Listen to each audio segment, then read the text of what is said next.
Maligayang araw, Grade 8. Ako si Teacher Jericho, ang guro ninyo sa Asignaturang Pilipino. Happy New Year! Ngayon ay pumasok na tayo sa ating panibagong taon. At sa pagpasok ng ating panibagong taon ay ang pagpasok din ng ating panibagong paksa. At ito ang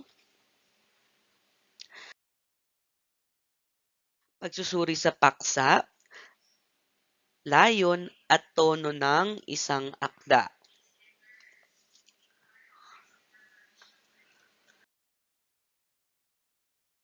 Ngayon, bigyan muna natin ng pagpapakahulugan ang paksa, layon at tono.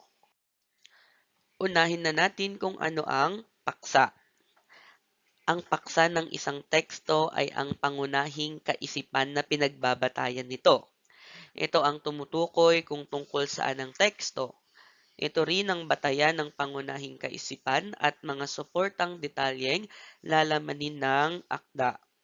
Upang may turing na may kaisahan ng isang teksto, hindi dapat lumihis sa paksa ang paglalahad. Napakahalaga ng paksa, grade 8, dahil kung wala ang paksa, walang pag-uusapan o walang patutungkulan ang isang teksto.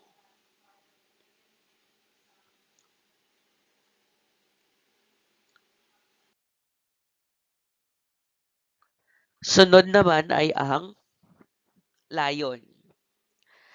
Ang layon ay ang intensyon ng teksto sa pagkakasulat nito. Bakit nga ba isinulat ang teksto? Para saan nga ba ito? Layunin ba ng teksto na magbigay impormasyon, magturo, magbigay aliw, magbigay inspirasyon, manghikayat o magpakilos?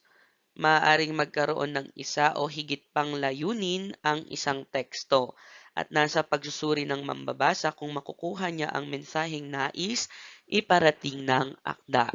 So nakadepende ang layon sa ating mga magbabasa o mambabasa kung papaano natin tanggapin o kung papaano natin bigyang pagpapakahulugan kung ano ang nilalaman ng isang teksto o akda.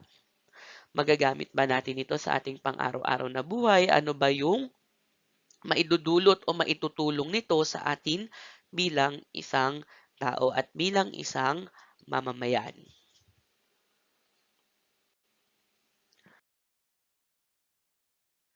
Ngayon naman ay ang tono. Ang tono ay ang nangingibabaw na damdamin sa author sa pagsulat ng teksto.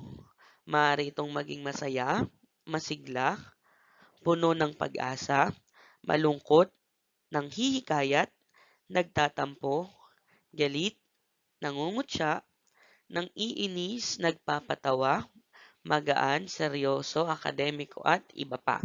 So, na desisyon 'yon ng manunulat ng akda kung anong tono o kung paano niya isinulat ang kanyang akda o ang kanyang teksto.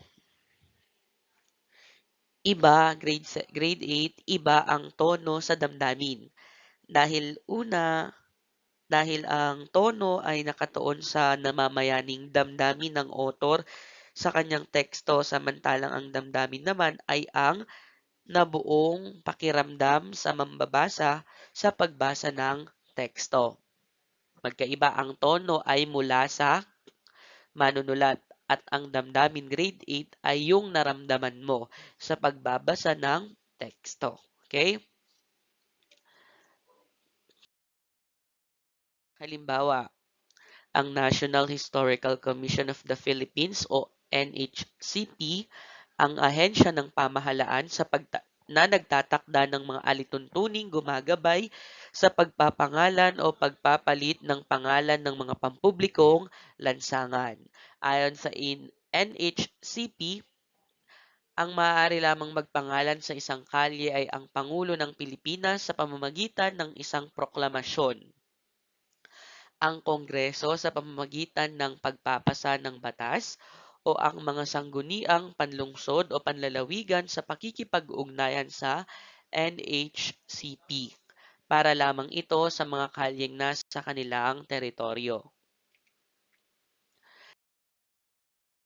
Itinakda rin ang pangalang ibibigay sa isang lansangan ay dapat magkaroon ng kabuluhang pangkasaysayan o pangkultura. Dapat ding panatilihin ang katutubong pangalan ng isang lansangan, lalo na kung natatangi ang pangalang iyon sa lugar. Hanggat maaari din ay dapat nasa wikang Filipino ang pangalang ibibigay sa kalye, bagamat maaaring panatilihin ang pangalang dayuhan kung lumikha na ito ng marka sa kasaysayan. Dapat ding maging maikli o simple ang pangalang ibibigay sa isang kalye.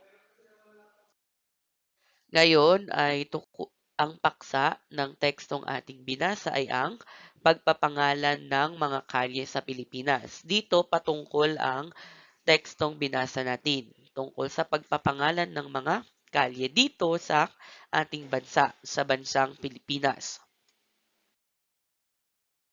Ang layon naman ng tekstong ating binasa ay magbigay ng impormasyon upang malaman natin kung paano ginagawa ang pagpapangalan sa mga kalye. Bigyan tayo ng karagdagang impormasyon at kaalaman kung papaano ito nangyayari. Sunod ay ang tono ng akda. Ang tono ng akda ay akademiko. Bakit naging akademiko? Dahil layunin ng manunulat o ng may akda ang turuan tayo. Layunin nitong bahaginan tayo ng impormasyon tungkol sa kung ano man ang gusto niyang ipaalam. At dyan, patungkol ang ating paksa ngayong araw na ito, grade 8, ang pagsusuri sa paksa, layon at tono ng akda. Muli ako si Teacher Jericho na nagsasabing mag-aral ng masaya at mag-aral ng mabuti. Paalam grade 8, hanggang sa muli.